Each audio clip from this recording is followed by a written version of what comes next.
puis j'accueille ma nouvelle invitée. Elle est directrice des documentaires et des programmes de flux chez Netflix. Bonjour Dolores Émile. Bonjour. Et merci d'être avec nous ce matin pour parler de toutes vos nouveautés. Elles sont nombreuses. Et alors, il y en a une quand même au rayon documentaire qui fait beaucoup parler ces jours-ci. Le bus Les Bleus en grève, sorti mercredi dernier, qu'on a adoré ici. On a reçu les producteurs. Vous savez combien de personnes ont déjà vu ce doc en une semaine?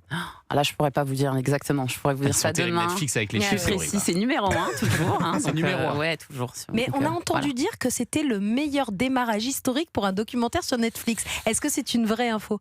Allez. C'est un peu tôt pour ce. Voilà, j'aime pas le. Ouais, mais vous avez un beau sourire quand même. On est content. En tout cas, on est très content de l'accueil. Il faut dire aussi que ça fait beaucoup parler et que même Raymond Domenech vous a fait finalement une pub formidable pour ce doc en réagissant. Raymond Domenech qui accuse ce doc d'être un réquisitoire extraordinairement violent contre sa personne, d'une partialité nauséabonde. Il dit l'avoir vécu comme un viol de son âme, un vol de ses émotions. Alors ce qui est vrai, c'est que son image n'en sort pas vraiment grandie. Est-ce que vous diriez pour autant que c'est un doc à charge contre Raymond Domenech? Pas vraiment, parce que pour moi c'est pas un piège en fait. Enfin, on le voit dans sa posture, dans le documentaire. L'interview se passe bien. Et s'il y a une chose en fait qu'on peut reconnaître à Raymond, c'est quelqu'un de constant. Et franchement, pour le travail en fait des producteurs, on a beaucoup de pré-interviews en amont. Ouais. Et ensuite, quand on commence le travail d'interview, on revient plusieurs fois. Donc, il n'y a pas de piège. On entend même des fois les questions en fait du journaliste, en fait, parce qu'il y a des sujets en fait qui sont importants. Et donc, du coup, on a gardé en fait les questions du journaliste pour avoir l'ensemble en fait de l'entretien. Donc c'est fidèle à ce qu'il a dit. C'est fidèle à ce qu'il a dit. Et donc, c'est vrai qu'on était un peu surpris de la réaction. Mais la réaction est forte quand même. Ouais, voilà, tout le processus s'est fait de manière très transparente, très honnête, avec beaucoup de bienveillance au final. J'ai même vu une interview de lui qui attendait la sortie de documentaire en disant que voilà, ça va être super, c'est une confrontation des points de vue et des récits. Il parlait justement de c'est ma vérité, je vais pouvoir expliquer ma vérité et j'ai hâte de voir la vérité des autres. Donc voilà, donc c'est un process en fait qui est profondément honnête. Personne n'a vu le documentaire avant, personne n'avait le droit de regard, ça c'était clair en fait dès le départ. Parce que lui dit qu'on lui avait dit qu'il aurait un droit de regard. Non, en fait, je pense que ça a toujours été. Eu cette promesse-là. Non, jamais cette promesse-là, et c'est profondément honnête parce que personne en fait n'a vu le documentaire avant, même les joueurs ou les autres protagonistes. Il a expliqué, d'ailleurs, Manardo, personne n'avait accès au documentaire, et c'est en ça que la démarche est profondément honnête en fait, que personne ne sait ce que les autres ont dit. Sacha. Et surtout, c'était cadré. Par exemple, son journal intime qui est assez violent. Il a relu son journal avant de vous le donner, je crois. Il a touché des droits d'auteur, donc il y avait un contrat qui était carré. Il n'y avait pas de quoi remettre en cause. Il avait expurgé même certains extraits de son journal intime, si j'ai bien compris. Tout à fait, c'est qu'on lui a laissé, encore une fois, toujours dans cette démarche de bienveillante et honnête, de dire voilà, laissez-moi 10 jours, je vais enlever les passages un peu personnels, parce que c'est un long journal intime, c'est pas uniquement sur la Coupe du Monde. Donc on lui a laissé cette opportunité. Et vraiment, moi je salue le travail des journalistes, des réalisateurs, à chaque fin d'interview, même des personnes qui ont dit voilà, je me suis un peu emportée ou j'ai pleuré, est-ce qu'on peut retirer ce passage-là? Enfin, ça arrive, et du coup, on n'a aucun problème en fait à apporter des petites modifications quand les protagonistes nous demandent. Même des personnes en fait qu'on a interviewées qui nous ont dit finalement je veux plus être dedans, on les a pas mis dedans. Enfin, donc sur le process en fait est profondément clair, honnête et bienveillant pour le coup. Et alors là, vous êtes malin chez Netflix, c'est que vous venez de publier un documentaire sur Nicolas Anelka qui date de 2020. C'était planifié, j'imagine? Alors on l'a pas publié en fait, c'est la force de la recommandation en fait chez Netflix. Donc du coup, elle voit que la conversation en fait est très forte autour du sujet.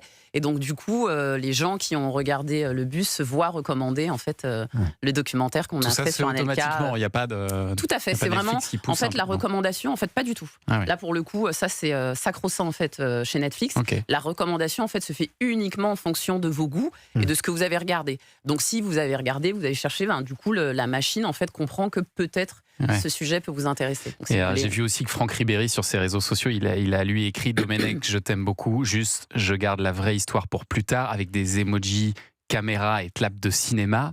Est-ce que vous êtes en train de préparer un doc du coup avec Franck Ribéry sur sa version des faits? On adorait, nous, tout le monde est bienvenu chez Netflix. Non, c'est intéressant parce que du coup la version en fait de la taupe, donc c'est celle de Raymond Domenech et des journalistes en fait qui ont reçu l'info. il a l'air de dire que Franck c'est peut-être Ribéry, plus complexe que ça. Ouais. Ça serait Donc, intéressant d'avoir la suite. Voilà, mais peut-être une enquête. Vous ne travaillez pas à mener. encore avec Franck Ribéry. Non. C'était ça ma question. Non, Non. pas encore. Et alors, au-delà de ce doc de Dolores Émile, quels sont les prochains grands documentaires français qu'on va pouvoir voir sur Netflix? Alors, déjà les grands événements qui arrivent sur Netflix, donc Dans la sauce, qu'on a tourné la semaine On va en parler dernière. dans une seconde. Donc Ouais. pareil, un tout petit peu avant la Coupe du Monde. Donc alors dans un registre beaucoup plus comédie, Ouais. on prend les anciens joueurs de 1998, les anciens joueurs de 2018, et ils se font roaster donc par des Oui, Donc, les humoristes. on se moque d'eux, quoi. Voilà. Exactement. Chambre, ouais, se Donc, chambre. on revient en fait sur les moments de leur vie. Mais qui Mais sont les on en parlera roasters? tout à l'heure parce que d'accord. Oui. je sais que Sacha Nokovic Eh a oui. vu Il ce l'a vu. show. Il était dans le public et donc j'aimerais avoir son avis dans un Alors, c'était instant. un peu piquant. Quoi d'autre? Voilà. En documentaire, alors l'arène du sport, vous savez que c'est une arène qui nous intéresse énormément, donc on l'a annoncé, on va revenir sur l'affaire OMVA. Ah, génial. Voilà.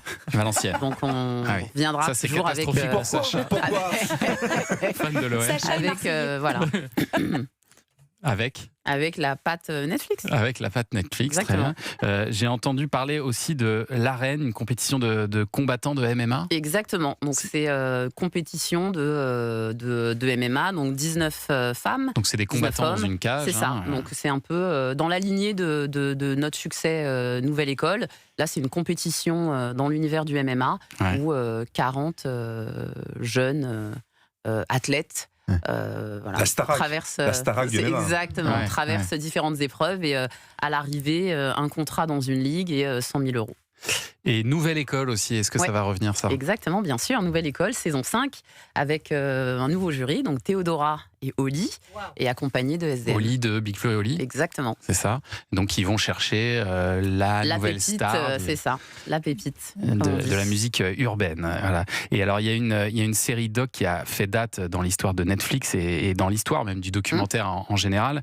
C'est Grégory qu'on a tous vu ici parce que ça a prouvé qu'on pouvait faire du documentaire vraiment une écriture de série. Et ça c'était très fort. Ça reste votre plus gros succès à ce jour chez Netflix en matière de documentaire? Je pense que ça a ouvert, c'était un gros succès pour nous et ça a ouvert des opportunités et une nouvelle voie en fait pour l'écriture documentaire. Mais après, on a eu d'autres succès, l'affaire Bettencourt, Quentin. Ouais. Voilà, Ouais. donc vraiment l'année L'an dernière, dernier, ouais. ça a été aussi un. Moi, mon énorme préf, c'était succès, ouais. Raël. Et Voilà, Le doc Raël sur aussi. Raël, il était La fan. prophète des extraterrestres. Ah ouais, Exactement. exceptionnel C'est ce pas- doc. Et là où les producteurs avaient frappé très fort avec Raël, c'est qu'ils avaient le témoignage directement de C'est ça, Raël. on l'avait retrouvé. C'est le genre de doc, c'est comme pour Domenech avec le bus Les Bleus en grève.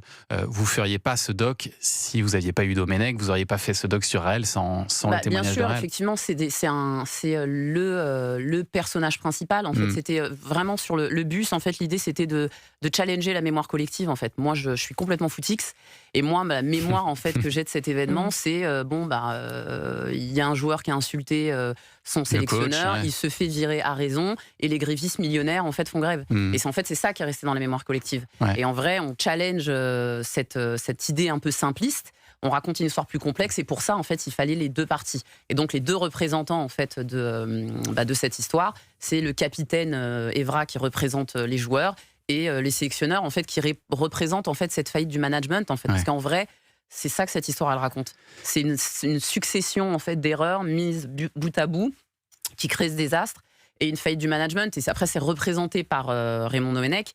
Mais en fait, ça va plus loin. Il y a une faillite du management au niveau de la FFF. On se pose la question de savoir pourquoi est-ce qu'il est nommé sélectionneur, Bien sûr. alors que, en tout cas, Il on avait pas veut l'air plus d'en de lui. avoir les qualités, Mais ouais. on l'envoie gagner la Coupe du Monde 2010. On lui dit c'est fini, mais il faut que tu nous ramènes la coupe à la maison. Ouais. Donc déjà, en fait, l'état d'esprit est un peu compliqué. Il rentre en fait dans cette Coupe du Monde avec un état d'esprit un peu complexe. Et derrière, les politiques s'en mêlent. Enfin voilà. Donc à tous les niveaux, la machine en fait déraille. Et du coup, il n'était pas non plus aidé en fait pour atteindre le meilleur résultat. Et à la fin, c'est les joueurs qui, je rappelle, en fait, à cette époque-là, sont quand même jeunes. Hein. Ouais. Et on leur, il y a aussi ça en fait qu'on raconte dans cette histoire, parce qu'on parle beaucoup aujourd'hui de santé mentale, de comment on traite les joueurs. Et c'est vrai que les footballeurs, en fait, on n'est jamais tendre avec eux. À chaque fois, on se dit, ouais, c'est pas bien, mais on en revient toujours au même sujet où ils sont millionnaires, ils devraient faire ci, ils devraient parler, ils devraient pas parler. Et en fait, on les met toujours dans une posture en fait très complexe.